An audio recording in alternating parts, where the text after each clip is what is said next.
Hey everybody, welcome to Away Games, a Chicago Cubs podcast. I'm Kevin McCaffrey, and I'm here with more people than usual, by a little bit. Mm-hmm.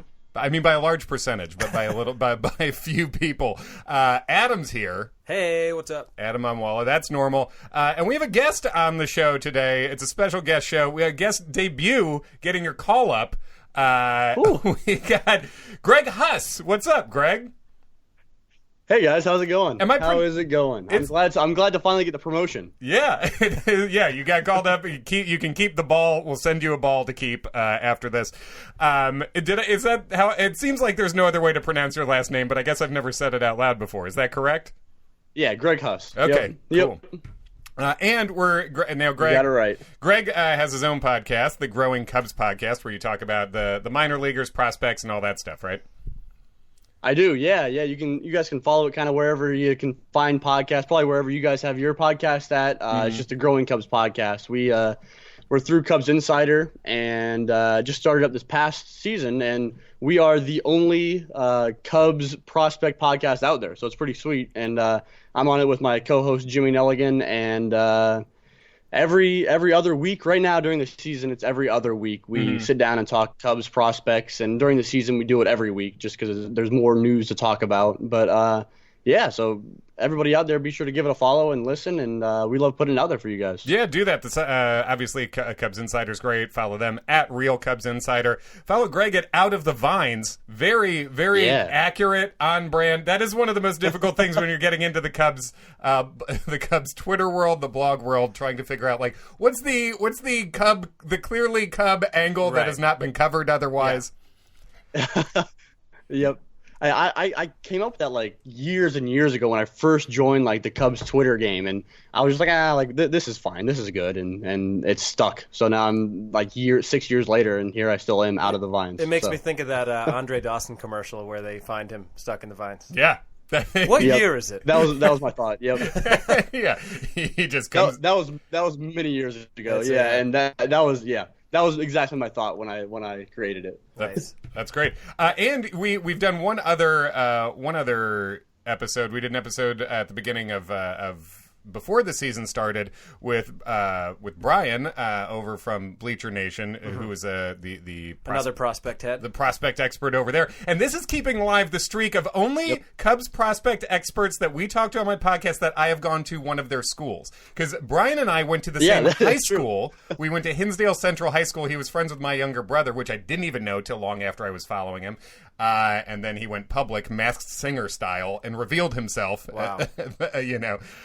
And then, Greg, chirp, Ball State, right?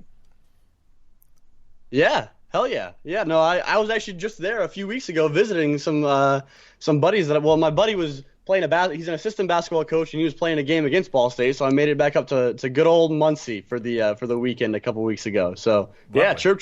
Nice. Hell yeah. Well, I do not have the same connection with anybody, but I will tell you this: when I was in high school, this was around 2003. Yeah, a kid that I went to school with claimed that he was related to Joe Borowski. Ooh, you know what? Oh, I feel like I'll tell you why that's a good claim. A couple reasons. One, that's the right level of player to just claim. Yeah, why would you lie about that? Exactly. That's like I guess it's a different thing, but in stand-up I talk about how my cousin is Mike Pence, and then sometimes afterwards people be like, is that real? And I'm like, who the fuck would make that up? Why? It's not cool. Why would I say that? That's the worst lie of all time. Yeah, exactly. You know what really makes chicks dig you? Sick brag. Yeah, exactly. Mike Pence is my first cousin once removed. But like, yeah, who would be like, no one's making up that they're related to Joe Borowski, so that's good. Also, Borowski sounds like a name that's a Jersey name. Yes, very much so. And also, speaking of your relation to Mike Pence, there was an MLB Network documentary about Hunter Pence, like, reinventing his swing. I think he was, like, in the Dominican League or something like that. Yeah. Like, before this kind of comeback that he had. Yeah. And it's called The Pence Method. And I've had it saved on my DVR for, like, 3 months, and my roommates are like, what is this? Like, I've had to keep re-explaining. Like, it's not, like, some Fox News thing that I've recorded. Yeah. One other quick thing before we get into Cubs stuff. I didn't even tell you this, Kevin. Yeah. So, Greg, I teach tennis part-time, like a couple hours a week, and I'm in there yesterday, and who strolls into the tennis club? I'm going to make you guys guess. Jesus. Think of a very prominent former New York baseball player, a pitcher, who has fallen from grace precipitously. Ooh, a New York pitch. David Wells? No. Younger. A New York pitcher. Yep. Used to be considered the ace. Well, not Edwin Diaz. We're talking relievers at that point. Starter. Greg, you got any guesses? I got no guesses for you. He most recently pitched for the Angels. Oh, Harvey. Matt Harvey walks into the club yesterday. Oh shit, Harvey playing tennis? He was throwing. He and his well, there's trainer, your problem. He's throwing tennis balls? Well, no, baseballs. But he and his so the courts are set up. It's like a bubble, and there's 8 courts, and there are certain times where like nobody's really using them, and evidently they couldn't find like a better place to throw indoors. So his trainer, actually, I think Matt Harvey called the club himself and was like, "Hey, do you guys have room for me to like long toss?" And so he just like went in back with his trainer and was just throwing for like half an hour. All right, well that's. Did you tell him how much he sucks? Yeah, I was thinking about it. Did you haze his ass? Well, the funny thing is, I was actually roasting him in the lobby while he was in the back because the guy who set him up at the court was like, "Oh yeah," he was like bragging to the other guys. He was like, "Yeah, there's an MLB pitcher back there," and I was like, "Well, he's kind of in between. I don't know if he's really technically not at this moment. I think, but I mean, recently that's also cool. Yeah. I was thinking about getting a picture with him, and then I didn't. Yeah, there you go. I bet that's mostly I think where he's at right now. That's a guy you think about getting a picture with, and then you do not. Yeah, most people probably feel that way. Yeah, I think so. That's about the peak of the Matt Harvey experience at this point, 2019 style. So I guess before we get into prospect stuff, the main big Cub news today, the only real thing to cover, Russell stuff, right? Mm-hmm. I mean, that's pretty quick. He gone. Yeah, he's gone. Greg, do you have any big differing opinions on the non-tendering of Mr. Russell? It's a good day. I mean, life's good, right? Like it's just that was a long time coming, and I'm so happy. I feel like most people that are on Cubs Twitter are happy, except for like the old farts that are like, "Oh, but he still has potential." And no, I'm really happy. That's the whole thing. There was not. You couldn't even justify it from a baseball perspective, let alone a human being perspective. There's at least 3 ways in which you can't justify it. Because also, even though $5 million shouldn't matter to this front office that much, it clearly does. And so if it does, also that, and that's ultimately what did it. But it's nice, because fuck that guy in every way. Don't fuck him. He's had too many kids. From a literal standpoint, don't fuck Addison Russell anymore. Please stop doing that, everybody. But he's a bad person, bad baseball player, costs too much money. And even as someone who is obviously, I think, we've felt that way about him for a long time, it's just nice to not have to even talk shit about him anymore. It's not, I don't want to do that. Just enough. He's gone. Wonderful. I'm not surprised. I'm glad Greg agrees with us, as most Cubs fans do. So that means that despite his knowledge of Cubs prospects, he does not, in fact, run the Tennessee Smokies Twitter account. Yeah, that was a big thing. I mean, and for good reason. That was I forgot about that. Yeah, what was it? Was something about kneeling for the flag or something like that. I don't know. That's right. Yeah, that's a deep cut, but a good one. It was something that they added. They added Colin Kaepernick. They're like, hey, at Colin Kaepernick, around here we stand for the something dumb. Not necessary. By the way, who was a Cubs draft pick? Who? Colin Kaepernick. Really? The Cubs drafted him out of high school Kaepernick? As a pitcher. I did not know that. Mm-hmm. Shows me how much of a prospect guy I am. Yeah, I mean, you also were probably 4 years old when that happened or something. You just graduated college, right? A few years ago, yeah. Yep, just a couple of years ago. Sweet. Let's get into follow us at awaygamespod on Twitter and Instagram, same thing. I did want to give a quick shout out to Ken Schultz because he had my favorite Addison Russell tweet. Did you see that? I did, yes. So at Ken Schultz _ yesterday tweeted, "This is the first time Addison Russell is going to go home without the Cubs playing the infield back." It's a very the Venn diagram for that. For people to remember that game in Pittsburgh and be like, I know that reference, and I'm going to like this tweet. Very good. That is. I think you guys should have just a regular segment of just reading Ken's tweets out loud on the podcast. He's great. Oh, happily. Yeah, he is phenomenal. Yeah, he is. His skill set is really a perfect intersection. For people who are interested in the things Ken does, there is no one who does it like Ken. For sure. All right, let's get into prospect talk. Greg, I guess we can start wherever you want to start talking. What are, I saw Baseball America just dropped their Cubs top 10 list, which I feel like, at least in my growing up, that was always sort of the first list I would look to when I was trying to learn about stuff. Yeah, I mean, I feel like they've just been around the longest, right? They've always been coming out with these lists, and when they come out, it's a pretty big deal, and they're typically pretty, like, conservative when it comes to, like, ranking prospects. So you're not gonna like see a whole lot of like craziness and like get super hyped up about a player for any reason. But this list was a little bit different, actually. I mean, I on top of the list was Brailyn Marquez, and we all love Brailyn Marquez, and he's a great pitcher. But personally, I wouldn't. There's 3 other position player prospects that I'd stick above Brailyn Marquez in my rankings, at least. Yeah. So I was just really surprised to see Marquez up there at number 1. Yeah, and tell us, and obviously Marquez is he's lefty. He's he's got good size. He's about 6'4", I think, right? Yeah, he's a big, long, lanky lefty, and throws from a sidearm, like a 3/4 sidearm slot, and the slot that reminds you a lot of like Chris Sale. Okay, well that's fun. Not comparing him to Chris Sale, sure, but you heard it here first. Yeah, he's Chris Sale. Book it. Gotcha, journalism. Is Chris Sale. Yeah. But he's got the big fastball. He's got a fastball that beginning of the year last year was in the mid-90s. By the end of the year, he was like regularly hitting triple digits with his fastball, which was always fun to see. But as far as like the off-speed stuff, it's not quite there yet. He's got a slider that kind of flashes to be good sometimes, but the consistency isn't there, and the shape of it isn't quite there. But right now, he's been able to just thrive off his fastball because he throws 100-mile-an-hour fastball and can just blow it by guys. Yeah. And it seems like he sustains it a decent amount into the game for a guy as young as he is, because he's I think he's 20 on the verge of 21 right now. Yeah. So they haven't let him go too deep into games yet. I mean, just because he's a young arm, you never want to ruin a young arm like that. But he'll hold it into the 5th, 6th inning if you leave him out there. And so that's always fun to dream on, right? So that is he sorry, Greg, I was just gonna ask, is he able to locate pretty well with the fastball, or is it more like a Chapman, like just throw it as hard as you can and see where it goes? Right now he just hasn't had to locate it, right? I mean, because he's just been able to throw it by guys. He's better with the fastball as far as locating it than the off speed is right now. Just because the changeup isn't quite there at all yet. The slider is still kind of developing.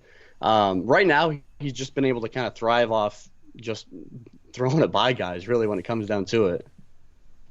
Cool.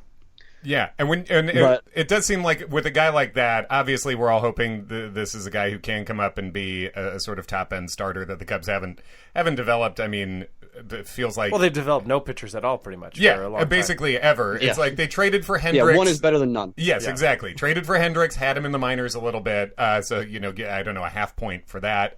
But... as far as building him from the ground up. And this is a guy who, like Greg was saying, his velocity took a big jump in about a year and a half span. And so we're all hoping that's a starter. But it does seem like, knock on Kerry Wood and all that stuff, like it seems like the floor is a knockout reliever. It seems like at least. Yeah, yes. And that's kind of where I see him too, is as that reliever. And Baseball America has him at number 1, and I think he's the top-ranked pitching prospect in the system, obviously, just because the ceiling is ridiculous, and his floor is also that reliever, but I see him more as a reliever than a starter moving forward, just because I think that he ends up relying on the fastball slider, because I don't think he can develop that third pitch, that third changeup. So I see him as a Chapman hater type. Right. Oh, wow, great guy. Sure, we get but without the white power and the gunplay, so that hopefully, those pitchers without the shitty parts of those players. Sure, and so. Man, it would be what a surprise it would be if Brailyn Marquez came out with like, you had white power tweets? How did this work? This guy's just steering against the grain. Then we're getting into Chappelle black white supremacist territory. Yeah, totally. Yep. But yeah, so I see him more as a reliever. But the reason why he's a number 1 pitching prospect and Baseball America's number 1 overall prospect is because of that ceiling. I mean, he has potential to just be a lights out number 1 starter if he can kind of put it all together. Yeah. Here's a question for both of you guys, because you both know a lot more about prospects than I do. Like, when is somebody no longer considered a prospect? Like, if you've appeared in the majors, but you're still like largely a minor leaguer, like, is Nico Hoerner still considered a prospect, or is he not? Is he out of that or like Mills or like Underwood? Where do they fit into that? I think it depends on just when like rookie status, when they exceed rookie status. Yeah, I think most of them go by when they by specifically rookie status, which there are very distinct guidelines for, like a certain.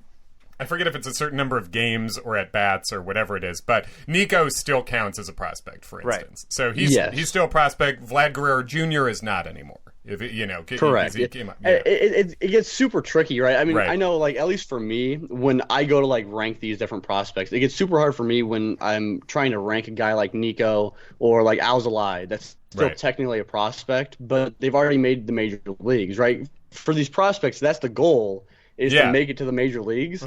So it's hard ranking like Alzolay against a guy like Chris Morel, who's a 20-year-old in South Bend. Like, it's hard to like compare those players, especially when the guy's already made it to the major leagues. They've reached their goal. So that gets really hard. But it usually goes by the rookie status and when they exceed that status. Right.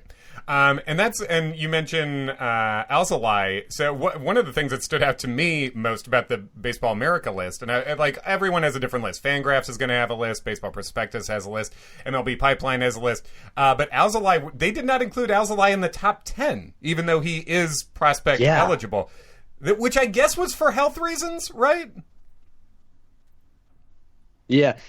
I think it's mostly health reasons, and because those health reasons have affected his ability to kind of stay in the starting rotation. I mean, I think he profiles as a reliever now, and I've been kind of pushing for him to go to the bullpen for the past couple of years, especially this past year. I mean, just because this is his last option year before he can't be sent back down to Iowa anymore. Right. So you want to see what you really have in him, and if you want to put him as a reliever now and then come back and move him to the starting rotation like years down the road, then that's fine. Or after like Lester retires, things like that. But right now, I think you got to use them as much as you can and see what you got in them, and the bullpen is the way to do that, especially because you don't want to let him go too many innings over the course of the season because of his health. And I think that's why Baseball America kind of bumped him down, is not on their top 10 anymore. Yeah, I mean, Alzolay is a guy where he just never has – you only want to bump up the innings by a certain percentage of the innings the guy threw every year. You know, you never want to see a guy go 80 to 180. You know, that's not going to happen. Right. So, and Alzolay's just never put together a full year's worth of starting pitching innings. So it's not like he's going to do that in the majors this year either. So yeah, I guess best case scenario, you're thinking hopefully this guy every couple of games is a 2-inning reliever or something like that. But or even a piggyback starter. I mean, that's even you're able to limit the innings a little bit more if you piggyback him with Chatwood or something like that.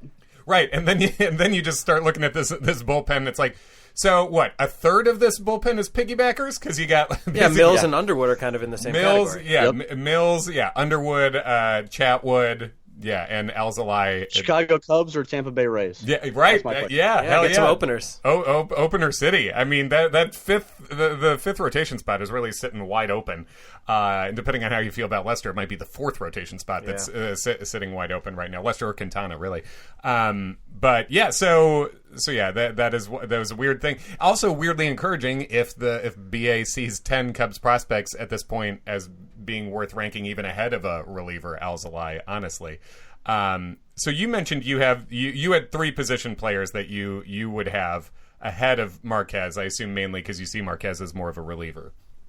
Right. Yeah, and I mean, I think that he's clearly the number one pitcher. I mean, because that ceiling's there. I just like it. I acknowledge the ceiling, you know, but I think that he'll end up as a reliever, and that's why I have him like number 4 on my list, behind Nico and behind Miguel Amaya and Brennan Davis, because I think those 3 guys you can kind of interchange all 3 of those guys however you see fit. I mean, I go back and forth from day to day. Who's number 1, who's number 3. I mean, all 3 of those guys are like right there. It's a weird thing because you have to judge based on it's weighing how far they are, how advanced they already are, meaning how you sort of see what their floor is versus how high their ceiling is with a guy like Brennan Davis, who looks amazing right now, but also he's so far from the majors. You never know. Whereas Nico seems like he can at least be fine in the majors no matter what at this point, right? Yeah. Yeah, I mean, Brennan Davis, you're just dreaming, and I mean, there's stuff there to dream about. Like, it's not like you're just completely based on like total projection with him. Yeah. But like Brennan Davis is the most exciting. Tell us about him. Miguel Amaya. Brennan Davis, he hasn't played too much, right? He's only had 204 plate appearances in the major leagues, in the minor leagues so far, playing this past season because he dealt with some injuries throughout the year. He got hit by a pitch twice on the same finger in different parts of the season. Ended up breaking his finger in the process. But he was trying to bunt. Trey Turner ceiling. Yeah, he was trying to bunt. Never bunt. We don't accept bunting, and that's what he was trying to do. I don't know what's going on. But and what level was he playing at this year? He was at South Bend, low A this season. Okay. And I mean, he just put up ridiculous numbers. He wasn't supposed to be in South Bend as soon as he was. He was down in Arizona, just kind of getting some extra coaching, and the plan was to send him to Eugene for short season ball. But he ended up doing so well, and kind of injuries in South Bend necessitated a move that for Brennan Davis to get called up to South Bend. And when he got called up, he just did nothing but like mash as soon as he got there. So he's an outfielder, and he can play some left field. He can play some center field. He's got the speed to do that. But I think he ends up being in left field because he's continuing to put on more and more muscle as he kind of ages. Because he's still only 20 years old, and he's tall. So, right? Yeah, he's a big dude. He's 6'4", and right now he's listed as 175 pounds, but he's just continually trying to add weight, trying to add muscle, and so I think he kind of moves off of center field. And he played mostly left in South Bend because Cole Roederer was in center field. Mm-hmm. He's someone else to talk about, but it's really Brennan Davis is bad. I mean, he slugged .531 in South Bend this year, and South Bend's that's not a place people really slug, right? Yeah. I mean, it's not quite as pitcher friendly as what Myrtle Beach is, but South Bend's not exactly like a hitter's paradise. And so he had a WRC plus of 160, so he's 60% better than league average. And he's got the power, he's got a little bit of speed, he can hit for average. He doesn't strike out a ton. Right now, there's a lot to like in Brennan Davis. Yeah, when I saw him physically, physically in good ways, and then when I saw his swing right after he was drafted in not as fun ways, he reminded me very much of Jason Hayward, just like physically as a very tall, tall, lean guy with a swing that looked like it had a lot of parts to it. So the power he showed after seeing how he was swinging at like high school showcases and stuff really pleasantly surprised me. It seemed like there was a lot more power than I was expecting. Yeah, and I mean when he was drafted, he was a two-sport athlete in high school. So he played basketball, like he was just as good at basketball as he was baseball, which is pretty crazy. But he was the Arizona High School Defensive Player of the Year in basketball. Wow. And he was a freak. Right? Like he was just so good. Fun fact about Brennan Davis, his dad, Chicago Bulls legend, I'm hard quoting legend, Reggie Theus. Really? Yeah. From his last name, I'm guessing Reggie wasn't around much, but Reggie really tore it up on Rush Street in his prime.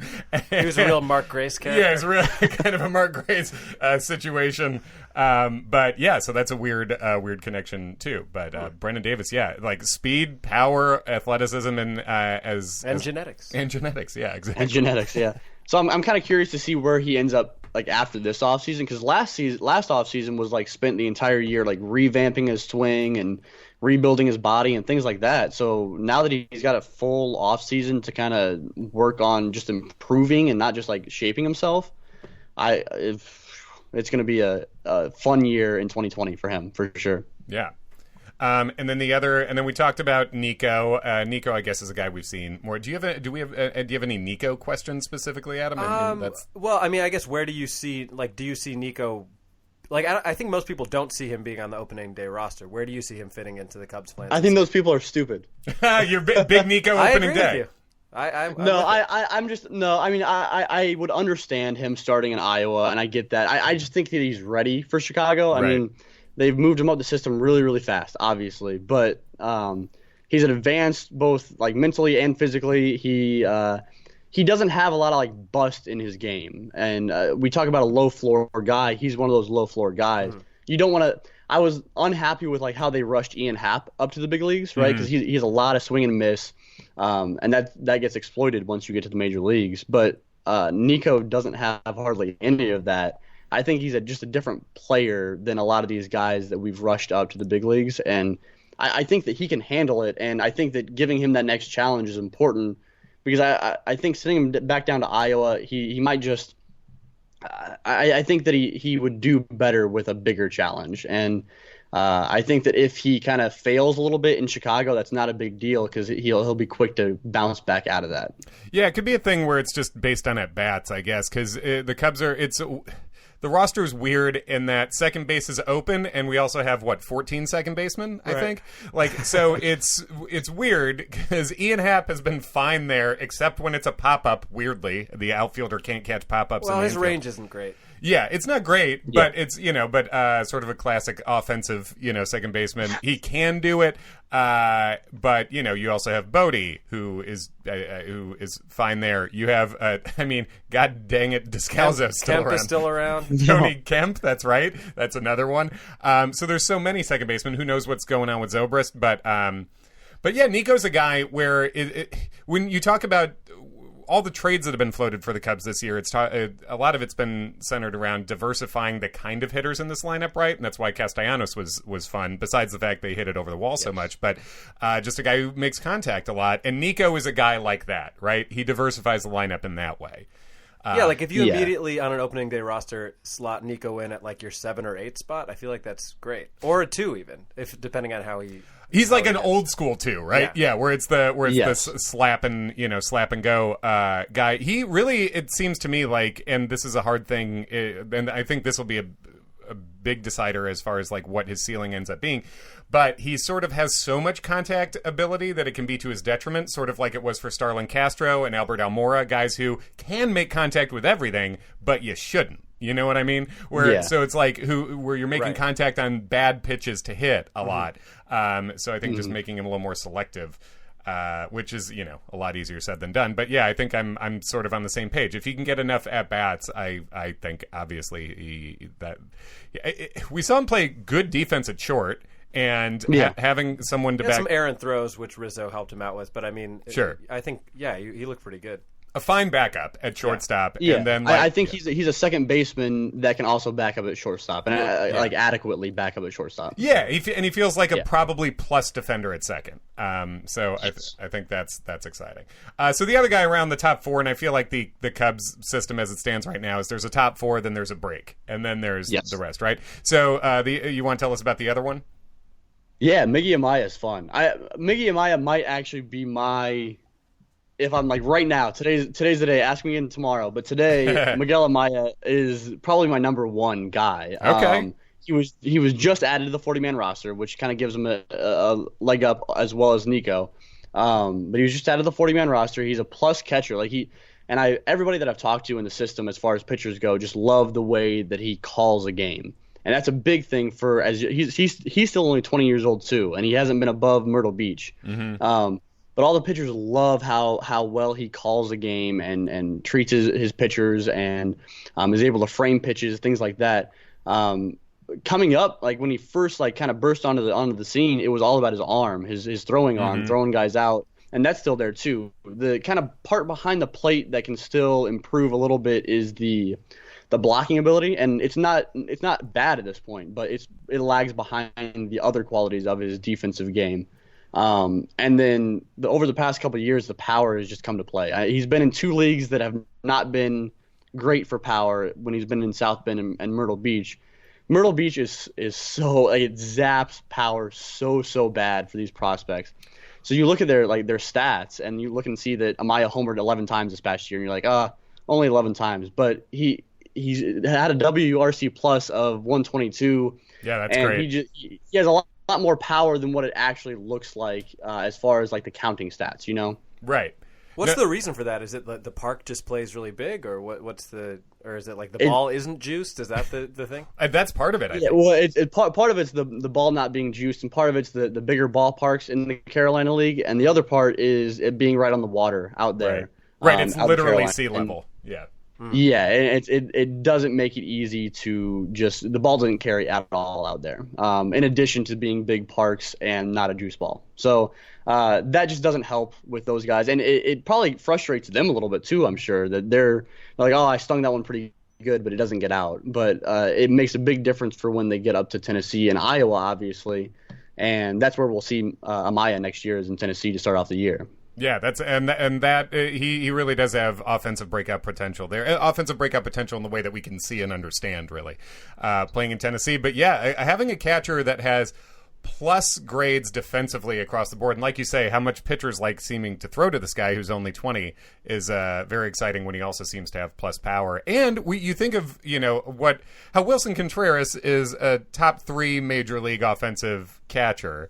And an arm to match, basically everything except making the umpires do their job badly in the right way for you. Wilson's great at everything besides that. Wilson debuted, much older than Miguel Amaya is right now. So the catcher development curve tends to be later, right?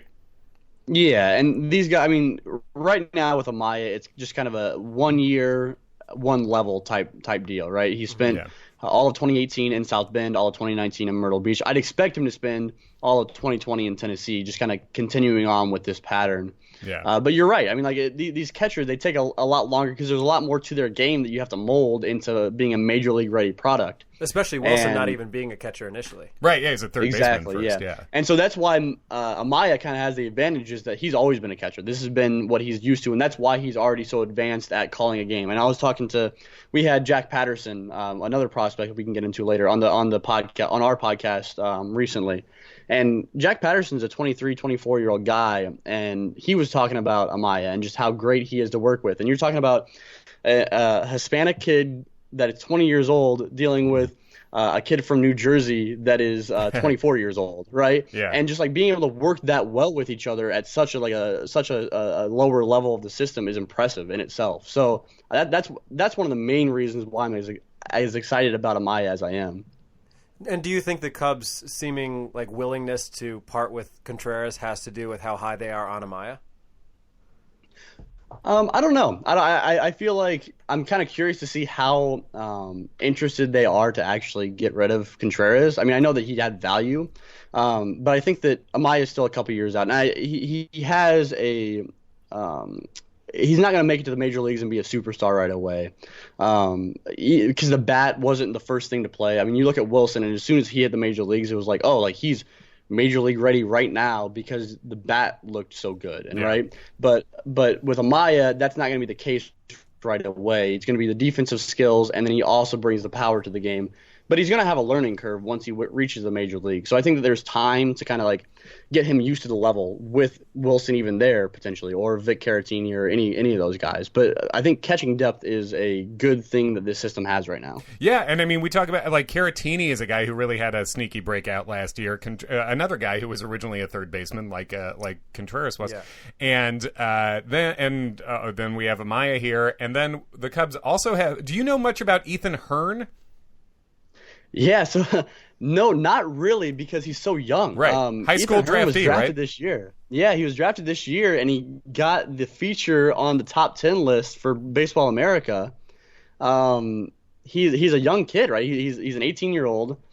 He was drafted overslot. He got the overslot signing bonus, and he's one of those guys that was kind of heralded for his catching skills behind the plate, and also he's a left-handed power hitter. Yeah. But he came and got drafted. He played down in Arizona, and he struck out. I don't even have it in my head, but it was 45% of the time, something ridiculous. Sure. Yeah. And you're like, oh shit, what's going on? But yeah. He's an 18-year-old playing against grown ass men. So you can only expect so much from a kid like that just being drafted, and the potential obviously is there. And he was the highest rated catching prospect out of high school coming into the draft. Yeah, so that's a pretty big deal. Number one rated high school catcher, and the Cubs snagged him in the 6th round, paid him above slot to money. not go to college, basically. Yeah. Hell yeah. Forget that education. Come get an education in Arizona. And I feel, I've been to spring training in Arizona. If you're hanging around the Cubs complex in Mesa, you can still hang out with ASU people. Like, you can get the college experience over there just fine. Yeah, so it's interesting to see we've had a Cubs farm system that's not what it used to be for a few years because it did what it was supposed to and got the guys to the majors. But now seeing catching as a real, there can't be a lot of organizations with more catching depth than the Cubs at this point. So that's exciting. Yeah, I think some guys that are major league ready too. I think that we didn't protect PJ Higgins from the 40 on the 40-man roster from the Rule 5 draft that's coming up, and I would not be surprised at all if PJ Higgins is taken by a team come December 12th. So there's depth, and even depth that the Cubs are even willing to part ways with and not add to the 40-man roster. He could be the next generation Robinson Chirinos, the old school Cubs guy who they just let go and as a major leaguer. You mentioned Jack Patterson, which is fun. I want to ask, I guess, a less baseball-y question. So you've on your podcast. And give us the Twitter handle for your podcast again, Greg. The podcast doesn't have a Twitter handle. Okay. I just post all of them. You can follow me at out of the Vines, cool. And then my co-host Jimmy Nelligan. You can follow at Nelligan Jimmy. But and we post like crazy all the podcasts we do. So we were able to have Patterson on. Yeah. So you've talked to a number of these prospects, right? Yeah. We had on Patterson, and we've had on Cole Franklin. Cole Franklin's an exciting one. Jeff Passantino. Nice. Cole Franklin is a really exciting one. Yeah, tell us about him. Go ahead. So Cole Franklin is actually one of my favorites to stick in the starting rotation. He's my number 2 starting pitcher in the system. He's a young kid too. Right, he's still only 20 years old. Made it up to South Bend this past year, but he's just got an advanced kind of repertoire. Right, he has a mid-90s fastball, and his changeup is super, super good advanced for his age. You don't expect high school guys getting drafted to have much of a changeup because they were in high school just dominating these guys, and they feature a fastball and if I want to get over a curveball, I can. But he had a really, really good changeup, and he was telling us that his dad didn't let him throw a curveball until really, really late in the game. And his dad, former Cardinals closer Ryan Franklin. His uncle is, yeah. His uncle. Excuse me. Okay. Yeah. Yep. Yeah. So he said he's had a great relationship with them, and they've kind of molded him into the player he is. But that's why his changeup's so good, is because he only threw that, and he even used it more in high school than what he needed to, just because all he needed was fastball. But he used the changeup more. And it's a really, really good pitch. And combine that with his curveball, he's got a new knuckle curveball that he's using, and that's a three pitch mix that'll get him up through the system, and why I think he's more of a starting pitcher than what we have in the system as far as the young kids go. Another guy picked sort of a few rounds later and paid over slot, I think, right? Yeah. The Cubs have really liked doing those in the draft because their draft strategy has changed from the Brendan Littles and Alex Langs and guys like that are college arms to now, hey, let's get a guy that's a high school guy or a guy with little use in college and pay him over slot, and he has a high ceiling. Let's see what we got with him.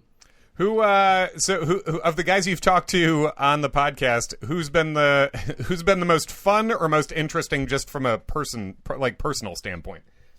I think Patterson was probably the most fun, was the coolest to chat with. I even did a piece on him at Cubs Insider after we had him on the podcast. I was talking with him a little bit after, and he actually has a crazy story. Patterson does. He was in college. He was hit in the back of the head with a line drive. Jesus. And ended up missing a year and a half with concussion-like symptoms.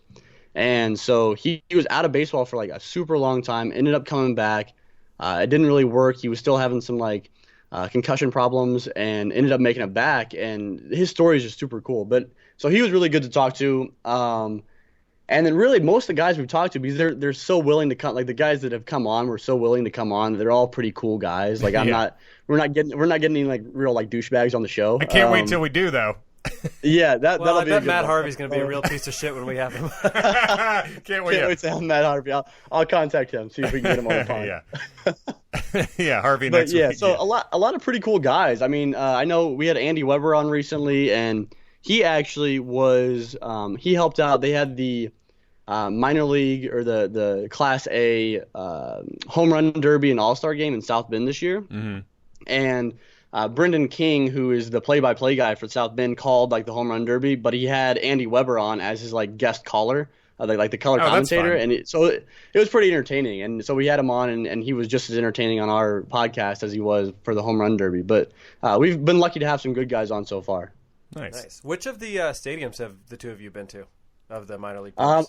Yeah, I've only been to the South Bend, but I was recently I got the chance to interview some guys. I went to Dayton because South Bend is in Dayton's division, and because I actually live in Columbus, Ohio, and so I was able to travel down to Dayton and watch the games down there, interview a few guys. It's tough being able to like travel everywhere with the teams just being so spread out all over the place, you know? Right. I've been to the Des Moines Stadium, which is a solid one. And when I was doing a comedy club in Iowa that I'm doing again in December, Penguins in Cedar Rapids, December 20 and 21. Nice. But last time I was out there, I guess, or a couple times ago, because the top three hitters in the lineup the day I went were I think it went Almora 1, Contreras 2, Baez 3. So it was in April. It was like right out of spring training. Wow. So this must have been 2014 maybe. 2014, 2015.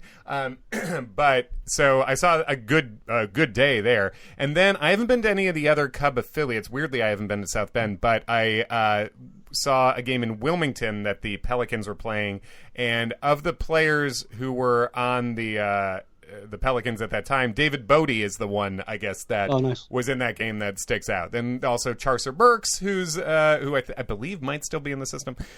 He's still hanging around. Yeah, he was still. I know he was like a maybe minor league free agent or something, but they might have retained him. So. I think that's it. Have you been to any minor league parks, Adam? I've been to Kane County Cougars game. Hell yeah, me too. Oh, nice. I think I took a nap on the lawn as a youth. Yeah. Yeah. I did. No, I've not seen any of the Cubs minor league teams. I actually did an internship with the Trenton Thunder, that's right, the Yankees AA affiliate. It was not fun. I truly did not enjoy myself, but I did get to drive Ian Kennedy's pickup truck to Yankee Stadium. That's pretty good. That's kind of cool. Wow. That is pretty cool. What does a minor league intern do? I guess this is a good app to drop that in. Were you the mascot? I was the mascot. Oh, shit. I was a mascot one time. It was the Trenton Thunder? Were you really? Trenton Thunder, yeah. I was the mascot, Boomer. What is Boomer? Is he a rain cloud or what? No. There's. I think his name is Bolt. He's like my assistant. I'm saying my as if this is like 12 years ago. At least you get the premium mascot position. You want to be alpha mascot. For sure. I don't think I was ever the mascot for a game, but they had a charity Scrabble tournament. And they needed a mascot. So, like, on a Saturday during college, they were like, hey, can you be at this, like, civic center or whatever at, like, 8 a.m. on a Saturday dressed as Boomer? So I had to – and the most frustrating part was I'm pretty good at Scrabble, and I wasn't allowed to talk. So I was just wildly gesturing as this mascot, trying to point out letters that people could play. I was once a ball person, and I signed an autograph for a kid because he just thought I was a player. And I didn't want to – he wasn't going to know who signed it anyway. No. But yeah, mostly the Trenton Thunder. I'm trying to think if I've been to any other minor league parks. Somerset Patriots are the team closest to where I grew up in New Jersey. And weirdly, they had a lot of it's an independent league team, but they had a lot of big league guys come through there. Like I saw Bobby Hill there. Oh, I saw shit. Dante Bichette play there. Dang. Because they're in the same division as the Newark Bears. So Canseco was there. Newark Bears big time, yeah. Lance Johnson was there. I think Ricky Henderson was there. For some reason, all these major league guys were at Newark. Jeez. Yeah. Independent ball can get weird. Yeah, and they get $50 a game. There's no money in it. Yeah. You'll see like 60-year-old versions of of former great players playing independent ball. And you're like, what are you doing here? Like Roger Clemens, there was like a game where like Roger Clemens was like 60 years old playing independent ball. Like why? Why are you there? It is, yeah. It's like indie wrestling basically, where it's you'll go to some like beer hall in Queens and be like, Jake the Snake's here. What the fuck happened? Like it's just some insane combination of things. Oh, I did forget the most insane thing at the Trenton Thunder. There was one day it was supposed to be like a PR internship, like communications, like that sort of stuff, and I did none of that. And one day I came in, I'm like wearing my nice like slacks and button down. They're like, "Oh, we forgot to tell you. Can you actually go back to your place and change? We need you to help build." I was with a shovel digging the warning track up and helping build the new fence in the outfield. I mean, that's almost literally just a saying where they're like, well, it's not digging ditches. It's literally digging ditches. It's like, that is a literal manual. Just a jack of all trades. Yeah, exactly. I already hated the Yankees, and that internship really solidified it. Oh, that is good. I forgot we had my actual minor league employee experience here. That's pretty good. My hope of working in sports became very like disillusioned during that time. Sure. Yeah, and then now you hang out with major leaguers by coaching tennis. You sort of took the other way around. Yeah, there you go. I remember briefly considering right after the first time I had a TV writing job at VH1, I was like 24, and that show ended. And I was just looking for anything money-wise, and Craigslist had a listing to be the PA announcer for the Staten Island Yankees. And I remember I looked into it. The commute from Queens is absurd. It was like a solid 2 hours each way, and I think it was $20 a time. But it was at a point where I was like, I could probably get this job. I think I'm overqualified for this specific gig. And I remember looking at the Staten Island Yankees roster, be like, okay, if I do this, what minor leaguer who's gonna be famous can I befriend and like buy alcohol for and then be a VIP later? And the closest I remember singling out Jose Tabata, who did make the majors, but legend. Yeah, total legend. Pirates? He was, and he also like weirdly when he was a teenager, I think he married like a 45-year-old or something. Huh. And there was some like nefarious, I don't know, I think he has some crazy story. So he would, in hindsight, would have been a fun guy to know. So I guess he already had someone to buy him booze. Yeah, exactly. He figured that out real quick. He had someone to buy him booze, get him movie discounts, everything. Yeah, he was all set. Yeah, do you, Adam, is as less of a prospect dork than the two of us? Do you have any pressing questions before we wrap? Sure. I guess this is for either of you. But Greg, who is the one guy in the Cubs system that like you are the only person who's high on this? Like you, like some dark horse that you're like, I'm telling you, like this is going to be somebody, and everyone else is like, you're an idiot. I think my guy that like fits in that category is probably V-Mile Machine, either V-Mile Machine or DJ Artist. I don't know. I have like a list of guys that are. But yeah, his name is Machine. So like, how can everyone not just love him automatically? It's a pretty good name. It is. But he's like an older guy, right? He's 26 already. And he spent most of the year in Tennessee. So that's like already like people are like, I don't really think that he's going to be much. But he's like, we were talking earlier about like the anti-Cubs player right now. Like the guys that are like high contact rate, like low strikeouts, stuff like that. That's V-Mile Machine. Like he can play all the infield positions. He struck out less than he walked last year. Love that. Not a whole lot of power, but like he just puts the ball in play, and it's fun to watch him up there hit. Because like we talk about all the boomers are like, oh, like I hate all the homers, right? But it is fun like watching the ball hit and play, and watching guys run the bases, stuff like that. And like he's that guy, so he's just fun to watch play.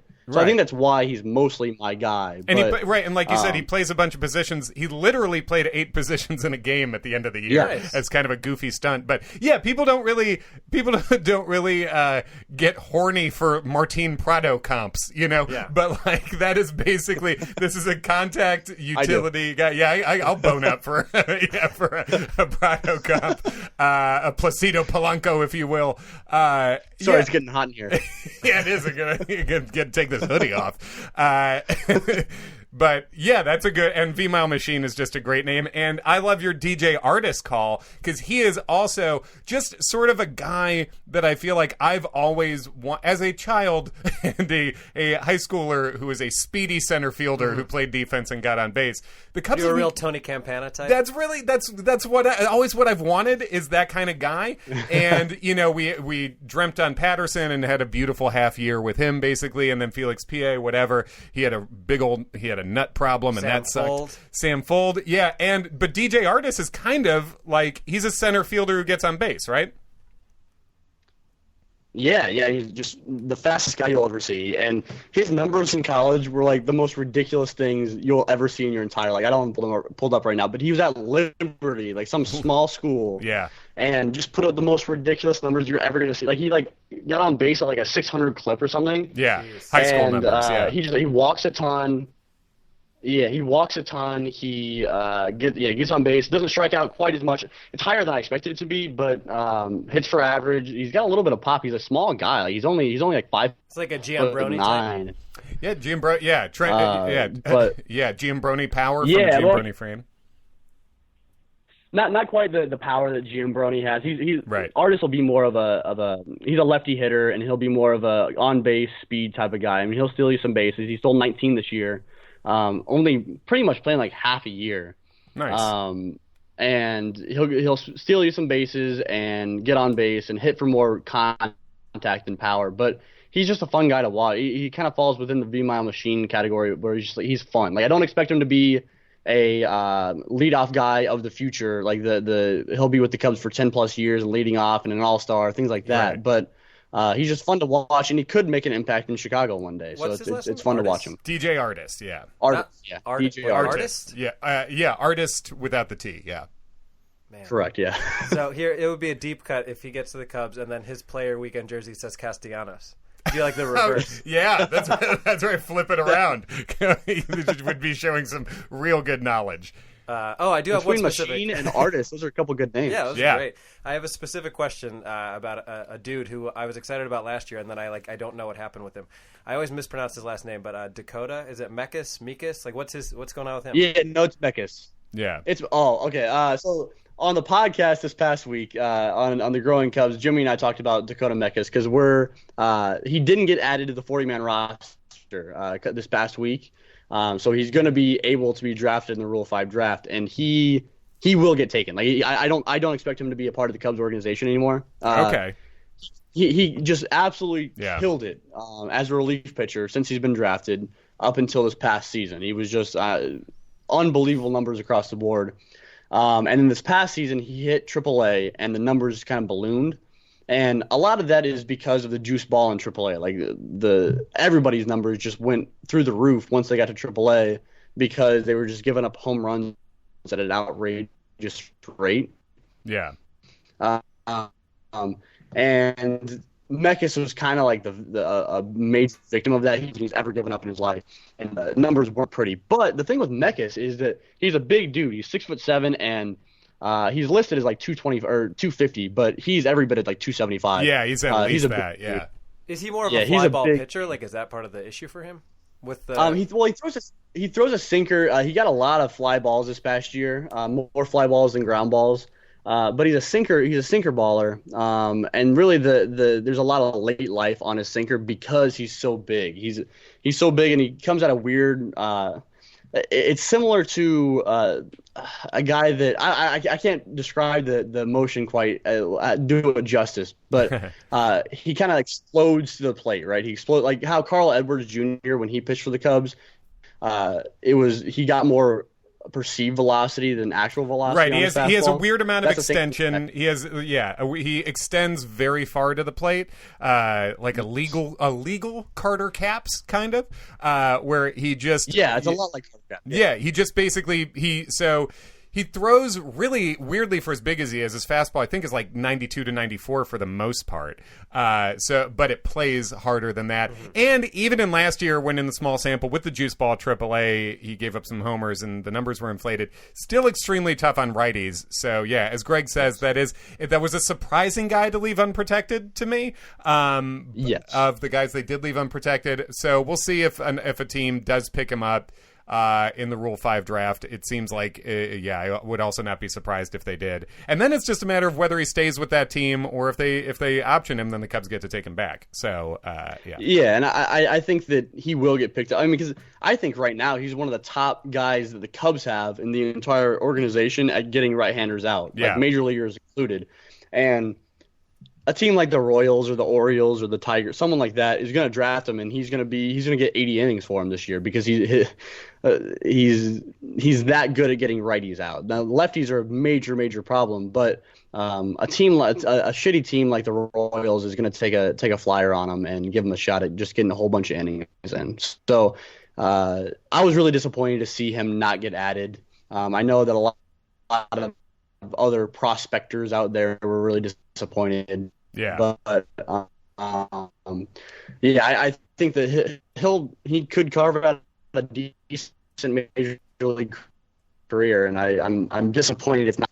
Yeah, and he was a guy who I did like to see the Cubs drafting him, because it was a case of this is a guy who's very big, and he had extreme success at Michigan State.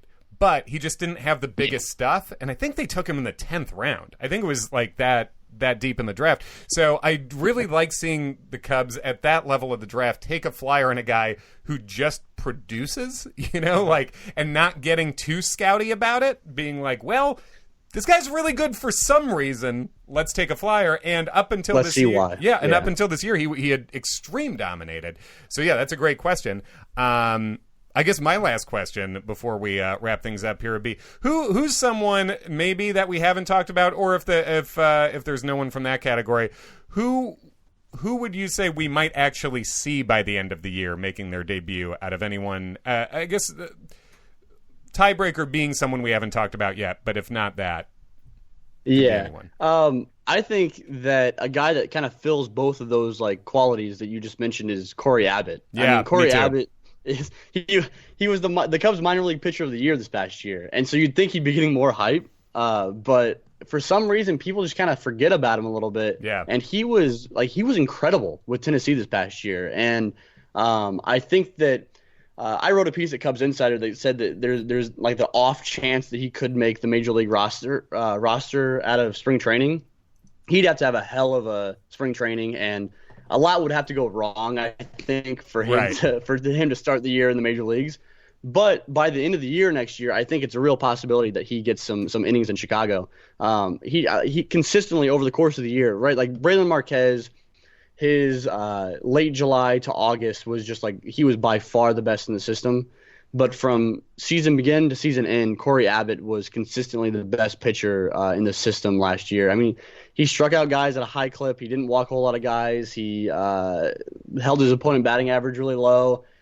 Abbott's real thing is he's fun to watch because he doesn't have like electric stuff. He has a mid to low 90s fastball. He's got a pretty good slider, but he tunnels stuff. And we keep hearing about like guys that are really good at tunneling, and like Pitching Ninja on Twitter is like all about like tunneling when you see all those videos. Right, with the overlay of all the different balls. The arm angle being exactly the same. Yeah. Yeah, and Cory Abbott is one of those guys with all the overlays, and all the pitches look identical coming out of his delivery. Part of that's because of like his windup is very consistent. Part of it is his arm slot is the exact same, and part of it is the ball just consistently stays on the same plane, his fastball and slider, for a really long time out of his hand, and it confuses hitters. And so that's why his strikeout numbers are so high, even though his stuff isn't like electric stuff. Yeah. It's a lot of what like Kyle Hendricks does too in the major leagues. They have different repertoires and different they go about it in different ways, but similar in the fact that they use tunneling to their advantage to kind of rack up more strikeouts. Yeah, I think Abbott's my guy as far as looking at who's in the Cubs system, their starters, who I think is most likely to take a starting rotation spot first. I think he's definitely, if we're having the Jen Ho-Seng Award for who's going to pop up later with a spot start and take a couple. I think like Abbott is a very good call for that. Tyson Miller could also be in play, possibly. Another guy who tunnels pretty well, was great until he got to AAA last year. But yeah, I think Cory Abbott is definitely a guy who is gonna. I definitely feel like he's going to get a couple starts this year by the end of the year, and I think could be a guy sort of like Hendricks was. I'm not saying he's Hendricks good, but like Hendricks was, where where he shows up, you're like, oh, this guy, and he just like keeps being pretty good. He keeps piling up the innings and he keeps getting strikeouts, and you're like, how's he doing this? But it's fine by me. Yeah, totally. Are we done dreaming on Dylan Maples? Has that ship sailed? The ship actually sailed into the netting behind the plate and then bounced down and away from the plate. The Coast Guard is coming to help the ship right now. I'll never stop dreaming on Dylan Maples. But go ahead. Yeah, the thing with Dylan Maples is I think he's done in Chicago. But as soon as we get rid of him and another team picks him up, he's going to be the best closer in the game. Oh, he's going to be Blake Treinen. Yeah, I'm just ready for that to happen. So I'm kind of like done with the attempt of Dylan Maples at this point. But he also hasn't been given a consistent shot in Chicago. Right? Like he gets called up and then he blows, so they send him back down. They're like, oh, wow, you're doing well in AAA. Let's call you back up. And they give him like 2 outings and send him back down. And it's it's tough to get a feel for where you're at when that happens. So I'd like to see him get consistent innings in Chicago next year, and then if it doesn't work out, then let him be the stud closer for some other team. Right. I got one more about people who peaked late. Where does Robel fit in, if anywhere? Great question. That is a great question, and honestly, I don't know. Second baseman? Another second baseman. Second baseman I failed to mention earlier. Yeah. He's a guy that's been very prototypical Cubs hitter, where he has the power, he strikes out just a ton, and he walks some.